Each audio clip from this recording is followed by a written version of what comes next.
ndërhyrja e njëanshme në rrjedhat ujore ndërkufitare do të kishte pasoja shumë përtej një çështje teknike. Duhet ta bëjmë të qartë se përdorimi i burimeve ujore si instrument presioni ndaj Kosovës është i papranueshëm dhe se ide të tilla që ringjallin qasje shoviniste dhe destabilizuese ndaj Kosovës duhet marrin vëmendjen dhe reagimin e duhur ndërkombëtar. Të nderuar ambasador, raportet me Serbinë, siç e përmendi edhe zëvendës kryeministri dhe ministri Konjufca, mbeten një nga sfidat kryesore të politikës së jashtme të Republikës tonë. Serbia duhet të mbajë përgjegjësi për sulmin terrorist në Banjsk, për sulmet ndaj pjesëtarëve të KFOR-it, gazetarëve, qytetarëve të tjerë, për dorëzimin e kryeterroristit Milan Radojčić dhe të tjerëve të përfshirë në këtë sulm terrorist, por po ashtu edhe për zbardhjen e fatit të mbi 1500 personave të zhdukur me dhunë gjatë luftës në Kosovë.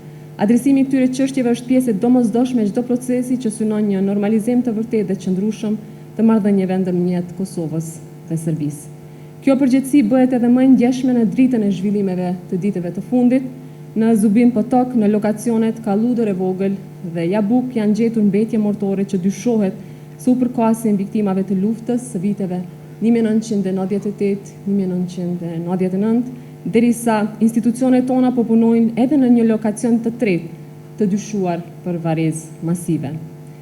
Për diplomatët tanë, kjo duhet jetë një çështje vazhdueshme e komunikimit me qeveritë dhe institucionet e vendeve ku shërbejnë.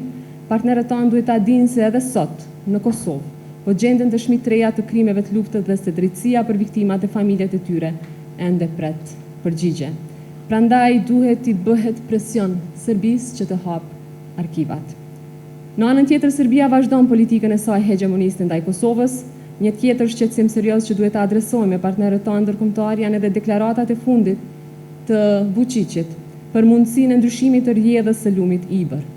Siç e dini, Ibër Lepenci dhe liçeni i Ujmanit janë pjesë e një sistemi jetik për furnizim me ujë, për energjinë, bujqësinë dhe jetën e qindra mijërave qytetarëve të Kosovës.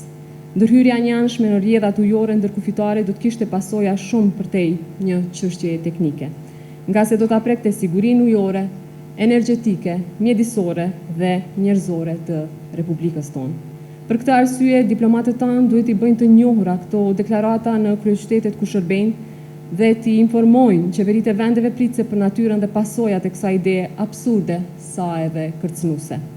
Duhet ta bëjmë të qartë se përdorimi i burimeve ujore si instrument presioni ndaj Kosovës është i papranueshëm dhe se ide të tilla që ringjallin qasje shoviniste dhe destabilizuese ndaj Kosovës duhet marrin vëmendjen dhe reagimin e duhur ndërkombëtar.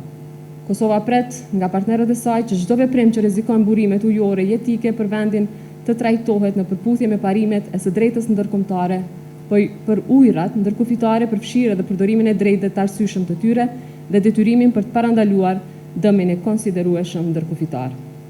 Edhe mënyra se si qeverisim brenda vendit ka peshë, sepse drejtat që ua garantojnë qytetarëve tanë e bëjnë më bindës atë që themi për Kosovën jashtë.